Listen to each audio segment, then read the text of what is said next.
Immigration is not the top issue for most Latino voters until politics makes it one. If you listen to American politics or politicians, you would think immigration is the defining issue for Latino voters. It isn't, at least not most of the time. For more than 30 years, poll after poll has told us the same thing.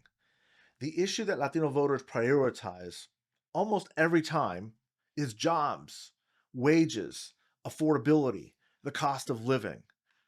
And yet that the media persistently tells us that it's immigration. That's where most of the imagery comes from when you're watching social media or watching cable news. It's immigration, immigration, and immigration. But economic issues consistently outrank immigration for Latino voters. And that's not because immigration doesn't matter. It's because daily survival matters more. In many ways, a second, third generation Latino is very sensitive to the immigration issue, very sensitive to the ICE raids, very sensitive to the crackdowns that are happening in our communities right now, but often don't always have the luxury, the benefit of prioritizing both of these very traumatic experiences that are going on at the same time. And this is one of the hardest truths for political professionals to accept. Immigration dominates elite political debate far more than it dominates the lived experience of most Latino voters. Most Latinos in the United States today are citizens by a wide, wide margin. Most were born here, about 80% now. Most are focused on raising families, paying rent or the mortgage, and are trying to move forward in an increasingly unforgiving economy. Let's keep in mind something. Latinos are the fastest growing group of the blue-collar working poor and the working class. The economic struggles that we're talking about or that we're seeing data in and day out disproportionately impact Latino families. So talk about being caught between a rock and a hard place, immigration crackdowns, but also the economic stress of raising a family, providing for food for your kids, and putting a roof over their heads is the dominant, most imperative issue facing Latino families today. But here's where the current moment does matter. We're not living in a normal political environment. We are living through ICE raids.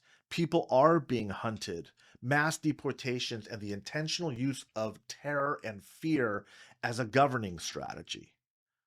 And when the politics of immigration becomes the politics of terror, it stops being an abstract policy debate.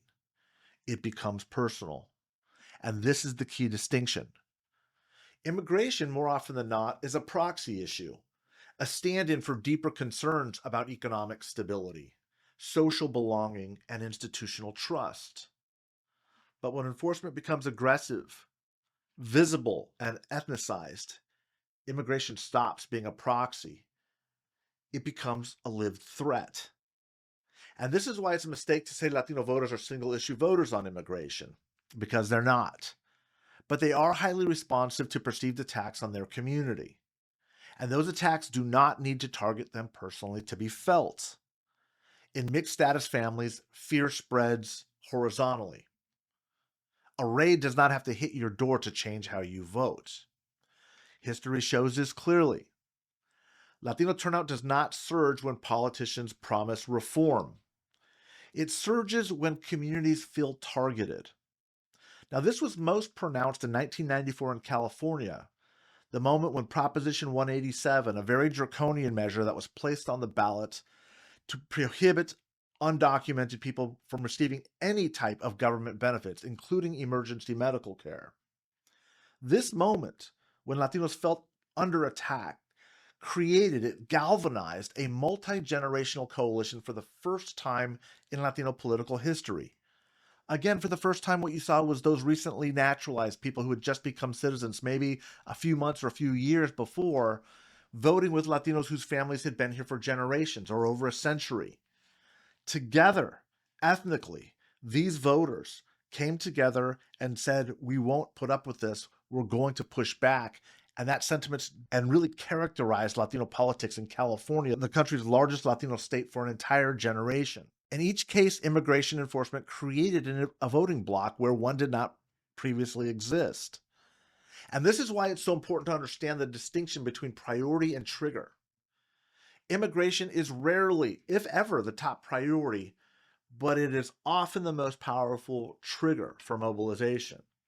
And when it's pulled, it overrides class and generational considerations without erasing them. Race and class collapse into the same lived experience across the generations. A family worried about deportation is not abandoning economic concerns. They're responding to risk. Risk shapes politics. It reshapes it. And when risk is racialized, politics does become ethnic. That doesn't mean Latino voters suddenly become identity-first voters. It means survival has entered the equation. And this also explains why immigration politics has been so destabilizing for both parties. Democrats often assume that immigration rhetoric alone secures Latino loyalty. In fact, this is one of the biggest mistakes they've made over the past 3 decades. It does not. And Republicans often assume that toughness on immigration can be separated from ethnicity. It cannot.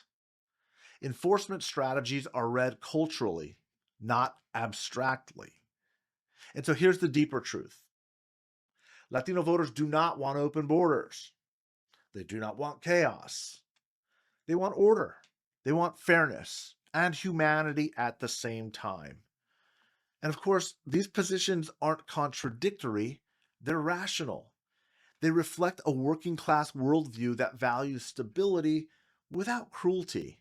As Latinos assimilate economically, buy homes, start businesses, raise American-born children, send them to college and have them graduate, their tolerance for instability decreases. And that includes instability caused by the state itself. Heavy-handed enforcement does not push Latinos right or left. It pushes them away from parties, away from institutions, away from trust. That is ethnic de-alignment in action. That pushing away from both parties is precisely why we are seeing these dramatic swings away from the Democrats and then a year later away from the Republicans. When immigration dominates Latino politics, it's usually a sign that something else has gone very, very wrong. It means politics has stopped addressing economic reality and it started to manufacture fear. And when that happens, class politics does not disappear, it's simply overtaken by risk. Immigration, again, is not the top issue for most Latino voters, and it never has been. But when politics turns punitive, as it is now, it becomes unavoidable. And the consequences extend far beyond immigration itself. So in the next episode, we're going to look at how this dynamic plays out differently across states and regions. Why Latino politics in California does not look like Texas, Florida, or Arizona. And why national narratives keep failing all of us, Latinos specifically, as a result. I'm Mike Madrid, the author of The Latino Century, How America's Largest Minority is Transforming Democracy. Thank you for joining this episode of The Great Transformation, where we've been working on understanding the Latino voter that is changing American politics. Be sure to subscribe, like, and add your comments specifically on topics that you want me to examine more about how Latino voters, the issues that are driving them, and the behaviors that are changing our politics are transforming America.